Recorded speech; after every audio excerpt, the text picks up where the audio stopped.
Hola, buenas tardes, ¿cómo va? Yo voy a trabajar sobre el texto correspondiente al módulo 8 de la cursada, que es Dinámica de lo Inconsciente.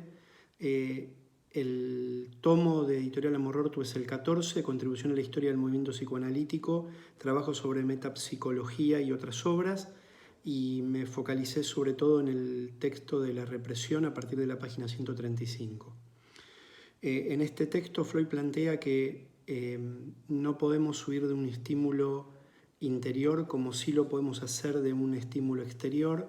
Justamente de la pulsión no podemos huir porque es un estímulo que viene desde adentro. Sería como un intento inviable de escapar del propio yo. Y es justamente a través de los estudios psicoanalíticos que podemos dar cuenta del concepto de represión. Freud plantea en este texto una analogía entre la pulsión y el dolor de un órgano y la posibilidad de a través de un remedio o de una droga de aplacar ese dolor. Y también hace una analogía en este sentido vinculado a lo que es la sensación de hambre y la satisfacción que provoca el saciar ese hambre. En ambos casos, y con la búsqueda de poder llenar de sentido el concepto de represión, se da cuenta que le queda como incompleto o no es del todo claro, y busca en definitiva llenar de sentido la represión a través del estudio de los casos clínicos.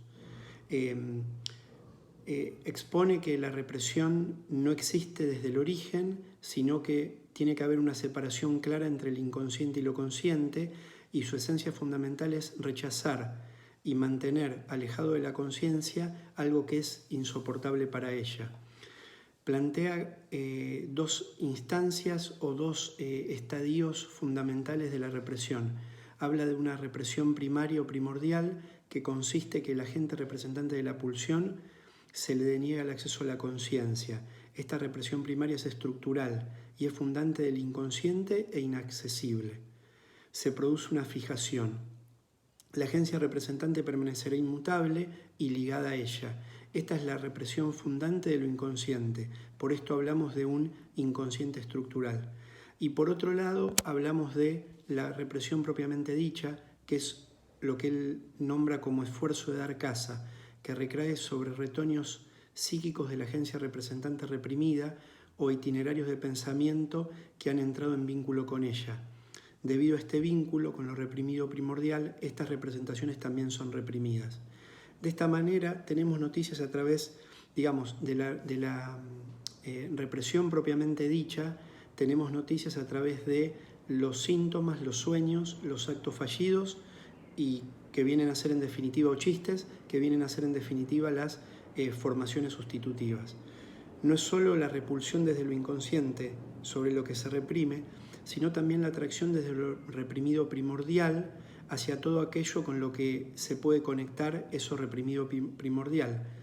La tendencia de la represión no alcanzaría su objetivo si no cooperaran entre sí, como algo reprimido original dispuesto a traer lo repelido por el consciente. Desde el estudio de la psiconeurosis podemos ver estos efectos de la represión.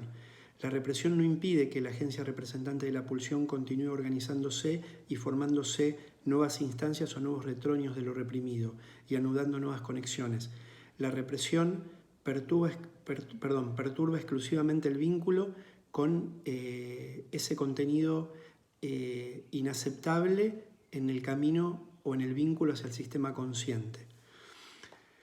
La represión no mantiene alejados de lo consciente a todos los retoños de lo reprimido primordial, es decir, que si se han desfigurado lo suficiente o se han intercalado eslabones lo suficientemente alejados, estos pueden tener acceso a la conciencia. Especificar hasta qué punto puede llegar dicha desfiguración es demasiado complejo, pero podemos decir que dependiendo de la intensidad de la investidura en lo inconsciente, que en caso que fuera sobrepasada lo reprimido, irrumpiría hacia la satisfacción. Es decir, una de las características principales que la represión trabaja en forma individual.